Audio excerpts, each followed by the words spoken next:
It's say that tuangalie hivi ama history tubonge tumalize. Look, I did what I had to do. You wanted to sabotage my marriage with Maxine just because of them.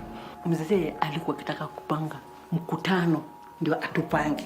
Ndio sababu mama kusukuma kwa watu wa kanisa. Kile kitendo ndio kufanyia wewe. Mimi nitakuruka na utamba. My dear, anza kujitayarisha. Wataka kusema tutafanya I do. Umeiona? Ni yeye. Baba Felix, Siko shoka ni mtu mmoja. Shuwa nilikuwa nafuata. Ni aje unaamua kupropose na unajua vizuri sana una hiyo do. Na nilikaa mita 3. Welcome to our new home. Ooh, fancy. St. Anslaria. St. Anslaria. Nihurumia dunia, napata shida. Sitaki tena mzaha. Mavazi rekebisheni, shelati mezidi. Vijana wengi wamekuwa watumwa katika mitandao yetu. Je, ni kweli? Tunaona kuwepo kwa vijana katika mitandao wameweza kupevuka kiakili kiasi kwamba wanaweza wakapata maarifa ya kujiajili wao wenyewe. Kuna wenye wanachukua bidhaa, si bidhaa tu, wanatumia mili zao kujieneza katika mitandao. Tunga sentensi ukizingatia kihisishi. Kifuli, kumbe wewe ni mwizi. Iliyowahi kutawaliwa na Wareno. Mozambique, ambao vile vile ni Msumbiji.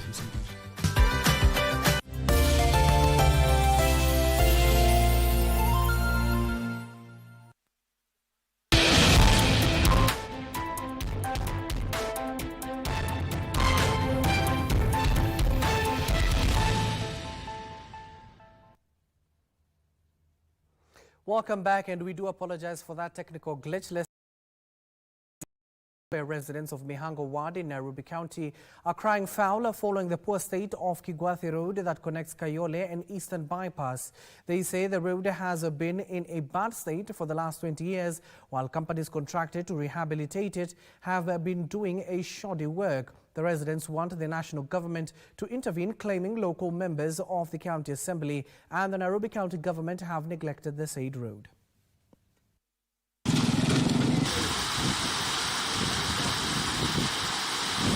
Mimi mtu wa bodaboda, hii barabara tusaidie.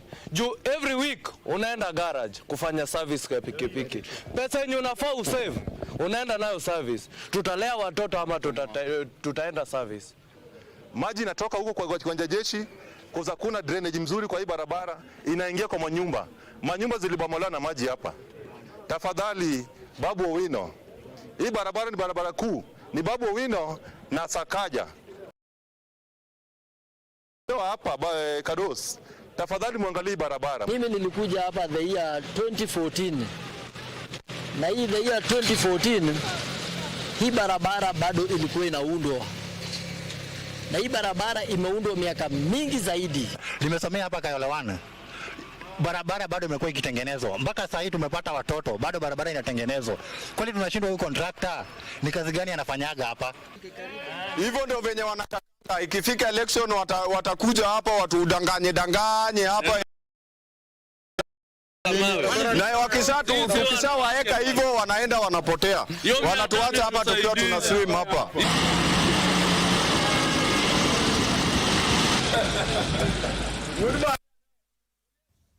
Elsewhere, 138 students have graduated from the Utalii College Refresher Course Training in Diani, Mombasa County.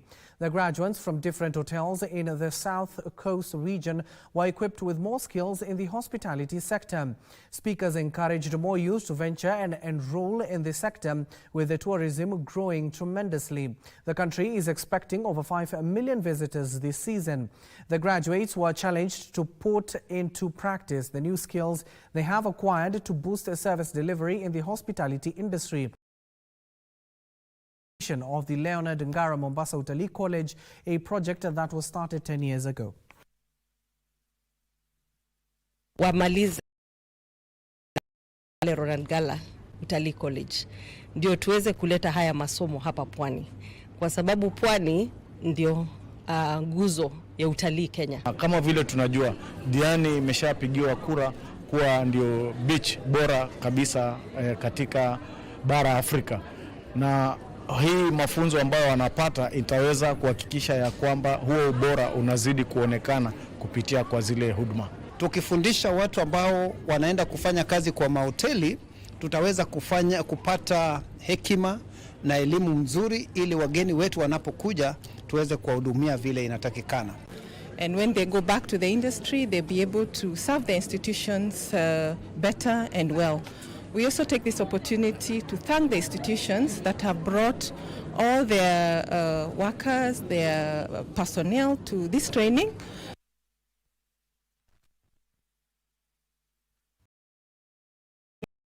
Chamorro campus in Baringo South is set to start a research center snakes which have contributed to many deaths and disabilities within Baringo County. Speaking during the first graduation ceremony that deals in faculties of dry land and research, which was held in Chamorro, Baringo South, Egerton University Vice Chancellor Isaac Kibwage said the research center is there to bring knowledge that 92 graduates will be equipped with skills that they will use to bring solutions and address challenges in the arid and semi-arid areas in the country and beyond. The region is widely infested with venomous snakes such as the path adder, black mamba and cobra, with many local health facilities lacking anti-venoms. Out of 149 snake species found in Kenya, Baringo constitutes 38 snake species, which is 25% of the snakes in the country. Baringo has a lot of problems with snakes, and as a university we have looked into that one, and we are going to start research on snakes and the snake venoms. This one is encouraging because you remember most of my people have died as a result of a snake bite. KWS have tried to pay them, which they cannot even accomplish all of them because the demand is high. Nyoka ni wengi sana na maafa kwa watu ni kweli, wengi wamepata kuangamia. Reports ile iko kwa zahanati yetu ya mahospitali inaonyesha ya kwamba idadi kubwa ya watu hasa kwa msimu ambayo ni ya jalale ama dry season, wengi wanaangamia kutokana na kuumwa na nyoka. So here in Baringo we have dangerous snakes like buff adder and the rest, whereby we have actually lost a lot of people who are elderly and children due to snake bites of that.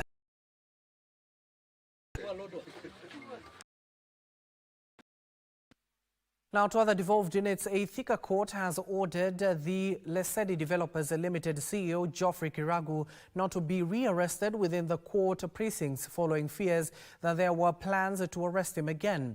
This comes as his lawyer Mwenda Njagi said that if the accused is rearrested, he will not be able to secure his freedom, and this will slow down compensation. Timothy Kipnusu with this story making headlines across the devolved unit.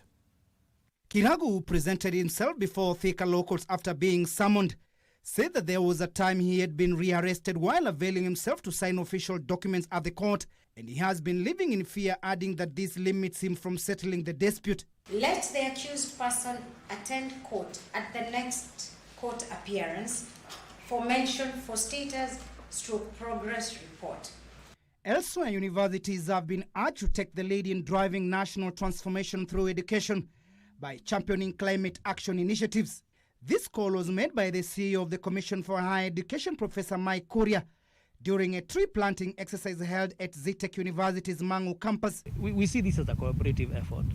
It's not a one-man show or one person's show or one institution show.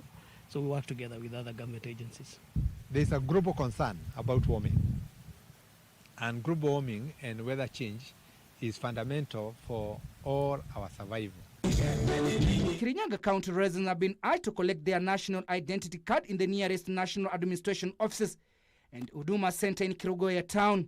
Wale ambao walikuwa wameogopa kwamba ilikuwa inasemekana utakuwa ukilipa kiwango hii ama kiwango hii ingine ya pesa, ni kwamba kuchukua ID, hasa kwa wale ambao wanachukua kwa mara ya kwanza, ni bure.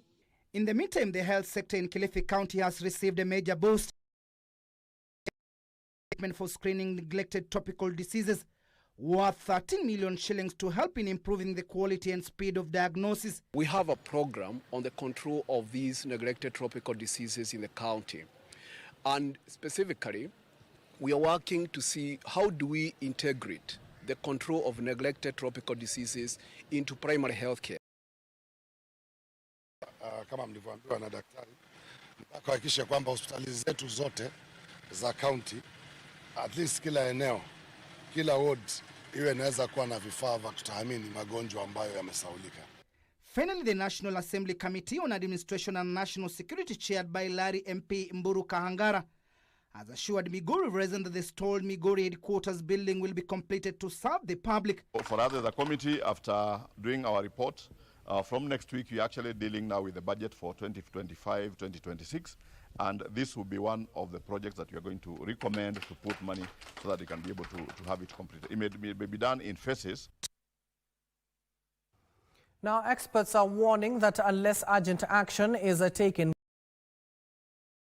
15 trillion shillings annually due to rapid climate change in the next 15 years. Speaking at the launch of the Institute for Sustainability and Climate at the International Leadership University, environmentalist Dr. Kalua Green called on Kenyans and the government to lead the world in finding solutions to climate change. He singled out Kenya as one of the countries likely to be worst affected by climate change. His remarks comes amid reports that Kenya was losing an estimated 900 billion shillings annually through climate-related disruptions.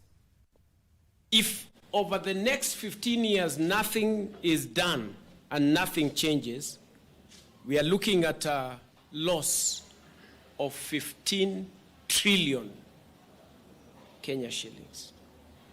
May sound just a number, but I dare say that this is enough to transform our entire nation. And I believe that Africa is not a problem to be solved. No, it is not. Africa is the solution that is waiting to be had.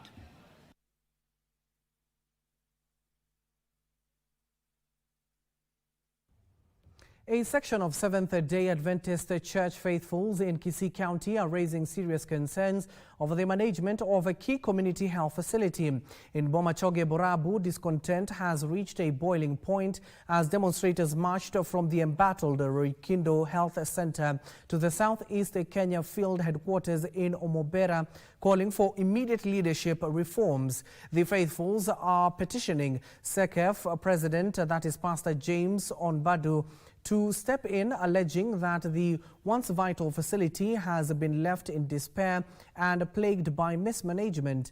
Among the grievances are abrupt staff dismissals, opaque hiring practices, financial irregularities, and claims that medical equipment have been repurposed for personal use. We are appealing to our leaders to come down, to sit with the community, people, so that we can forge our way forward on how we can improve our facility Roikindo, so that it may save the lives of our people and medical issues. So we are not fighting the church. We are only addressing our leader. Leo kuna mfanyikazi hapa, tukienda kuulizia ananyamazia. Kitu kingine cha pili, fedha zinazoingia katika hazina ya hospitali ni yeye peke yake anajua, watu wengine hakuna ajuae. The Kenya Forest Service KFS is partnering with the local communities to plan as a government's effort to increase tree cover in the country. The efforts include the return of the shamba system and agroforestry approach, where local communities cultivate food crops alongside tree seedlings on government-owned forest land. Chief Conservator of Forest Alex Lemakoko, while speaking during a tree planting exercise at the Uplands Forest in conjunction with members of the public under the Community Forest Association, commended the joint efforts between his officers and members of the public on forest conservation, especially across Kiambu County, citing that they have played a major role in increasing the forest cover to 19%. The exercise saw the planting of over 9,000 tree seedlings in a 6-hectare piece of land. County has about 40,000 hectares under forestry, under Kenya Forest Service, with 17.22% tree cover and tree cover. It means we have a lot of trees on farms. So today we have planted 9,600 trees of cypress species, Cupressa solustanica, and it's basically a timber species. Nimefanya ukulima kwa miaka 13. Hiyo miaka 13 tumekuwa na usaidizi mwingi sana hapa forest, sababu tunapewa mashamba tunalima mwaka mmoja, mwaka wa pili tunaanza kupanda miche. Hiyo chakula tunapata msituni ndio inatusaidia kupea watoto wetu, na tena miti kwa shamba hiyo wanasema tupande miti wakati huo, na sisi hatujalima. Kwa hivyo wananchi wanalalamika kwa hiyo maneno. Kwa hivyo tungiomba wakubali ile style tulikuwa nayo ya zamani, tuendelee naye, sababu miti nakauka sana. And on the political front, Sports Cabinet Secretary Salim Vuria has called on the country's leadership to exercise political tolerance and champion a development-based agenda that will enhance service delivery to the citizenry. The CS, while speaking in Changamwe during the issuance of 43.2 million shillings National Government Constituencies Development Fund bursaries for secondary schools, urged leaders across the board to invest in building capacity and project implementation in their respective jurisdictions. Vuria called upon the region to shun retrogressive politics. Vile rais wetu na baba wote wana nia ya kuunganisha Kenya, mimi nawaomba tuwaunge mkono ili hii nchi isiwe ni nchi ya makabila, iwe ni nchi ya Wakenya. Kwa hiyo lazima tukubali kuwa lazima kuwe na amani ndani ya Kenya ndio tuweze kupanga mambo. Kama tunatoa tunaregesha mwingine, si hivyo? Changamwe oye!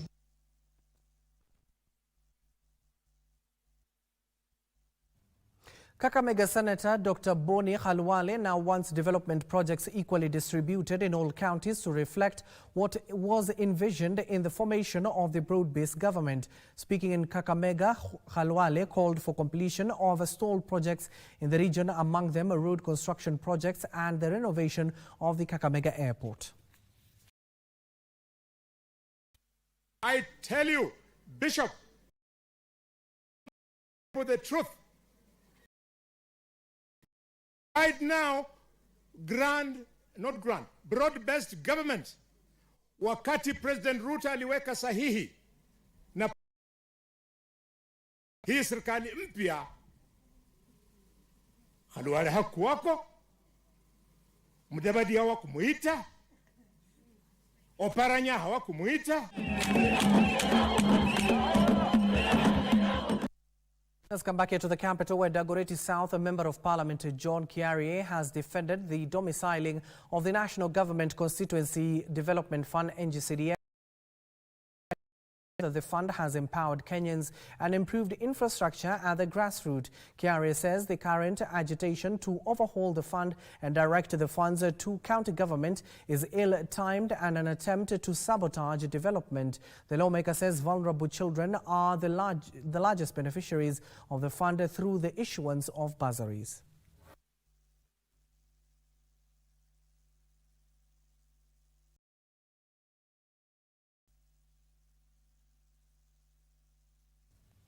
Also, Muslim women in Kakamega County have been challenged to prioritize education for both boys and girls, as well as instill Islamic values among their children.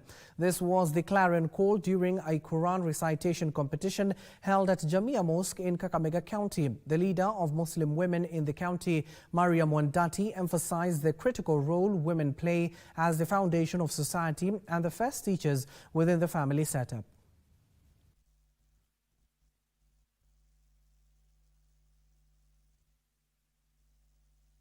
Ukitembea ni Muslim schools zote, wazungumzaji wanasema 99% pregnancies ni za watoto wetu wa kike Waislamu. Kwa nini tunakubali mambo kama hayo? Tuache. Number 2, wanasema sisi wa mama Waislamu ama Waislamu in total hatutaki mabini zetu wasome. Mtoto akishamaliza form 4 class 8 bwana yuko pale tayari. And that's why we are lagging behind as Muslims. Ninaomba leo na kesho tabia kama hiyo tuache. Mumoni Ward MCA in Mwingi North, Titus Kasinga, is raising concerns over what he says is a troubling trend affecting young couples. According to Kasinga, there is a growing culture of gender-based violence, GBV, and rushed marriages among the youth. Father Kasinga says most young couples are skipping critical steps and getting into unions without a proper understanding of what marriages entail. This, he says, is leading to frequent fallouts and, in some cases, violence. He urged parents to take a more proactive role in guiding their children on the tenets of marriage and family values.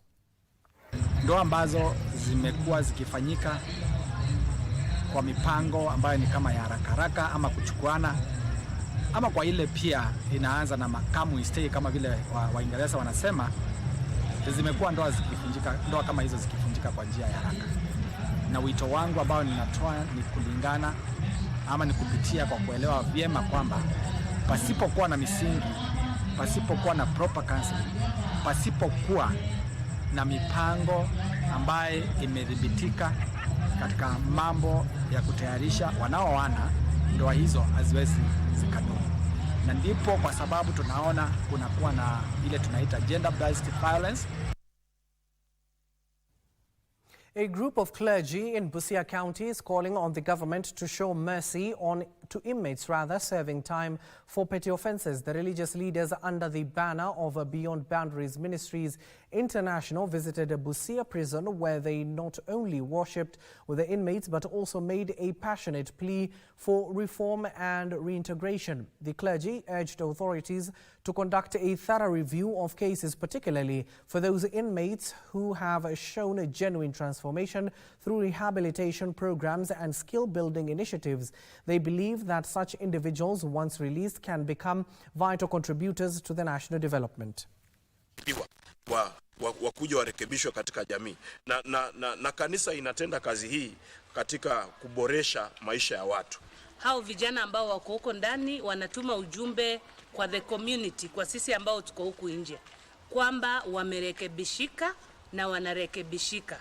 Kwa hivyo wakitoka wanaomba tupate kuwapokea. We embrace them. Wanasema don't judge me. Kuna watu wengine wako na great potential, wangekuwa huku nje wangefanya mambo makubwa, mambo mazuri ya kujenga hii serikali, lakini wamefungwa pale na potential yao inapotelea pale. Kuna wale wako hapo ndani wanatarajia wakitoka hawana chochote wanazoweza kufanya. Tumeona ya kwamba kama daddy and mommy wanaweza patiana nafasi kwa wengine wao, bora wakuwe na nidhamu.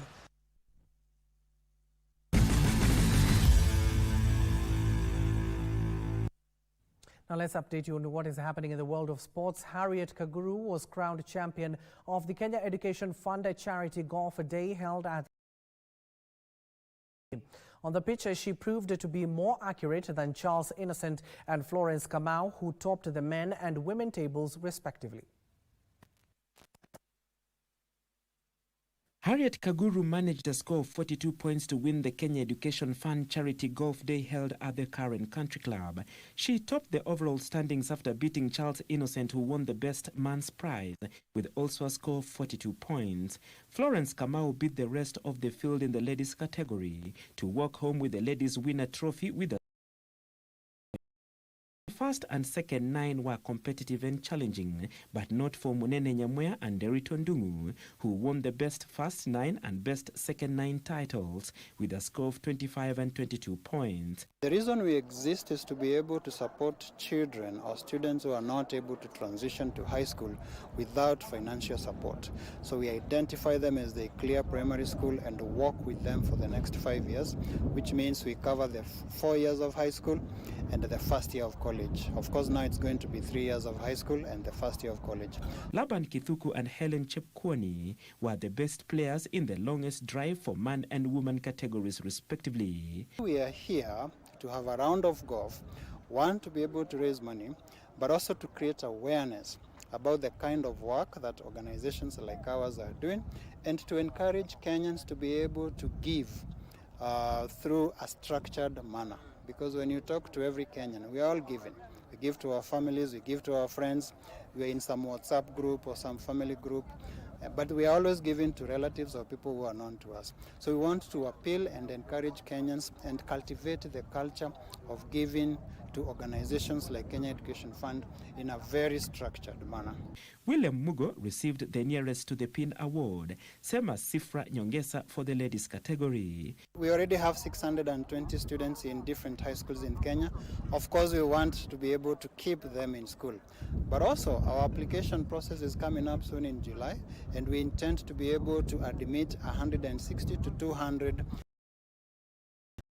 high school next year. The best effort title went to Joel Kimutai. The funds raised are for needy students to go to school. So the funds will go towards our scholarship program, our life skills workshop, get pads for the girls that we sponsor, as well as shoes. The event brought together golfers, sponsors, and education supporters to raise funds aimed at improving access to education and basic services for underprivileged students under the Kenya Education Fund program. Businesses came to a standstill at the Kapchipsmoin Trading Center in Kericho County after residents of Kapkwen and Kipchimchim turned up in large numbers to welcome home Cynthia Chepkoech, a 14-year-old athlete who was second in the 400 meters hurdles event during the primary school's National Athletics Championship held in Mombasa County. Chepkoech is expected to represent Kenya in the East African Games, which will be held in Nakuru later this year, having also completed up to the regionals in Marala last year, where she emerged fourth in the 400-meter hurdles. This time, he'll improve. Nilifika national na naendelea tena. Mimi kama coach hata sikutarajia afanye hata vizuri vile alivyofanya katika mashindano ya national, kwa sababu mashindano shule zote ama wanafunzi kutoka shule zote katika regions 14. She has made us proud. Amefanya vizuri this time, ameenda mpaka nationals and she's proceeding to East Africa. Congratulations Cynthia. Nampongeza huyu msichana sana. She has made us proud as a community and at the same time the school she is representing. Tunasema asante sana. Well, if you missed that pulsating match in Spain yesterday, the El Clasico, where Barcelona took on Real Madrid in the finals of the Copa del Rey, of course, beating them at the dying moments of the game, 116 minutes into the extra time. Joe Koundé delivered the winner. And, of course, also Bournemouth will be facing the hopeless Manchester United. And finally, Liverpool will win the league this season as they take on Spurs at Anfield Stadium. My name is Abdiaziz Hashim. The sign language interpreter at the bottom end of the screen is Baron Abuli. Good afternoon for now.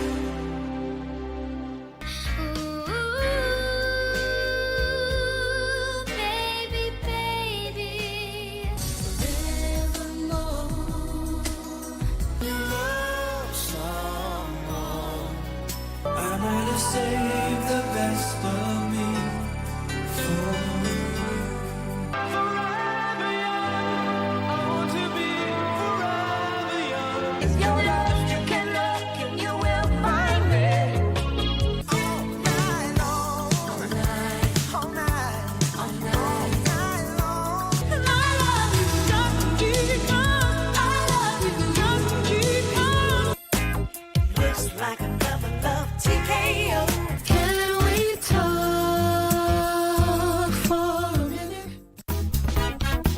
And this organization offers very, very crucial support, especially to grassroots communities, to enable GBV survivors to live a dignified and an empowered life. This refers to those acts or types of behaviors that more or less perpetuate violence or abuse. And he beat me up to a point where I went to hospital. So you have to assess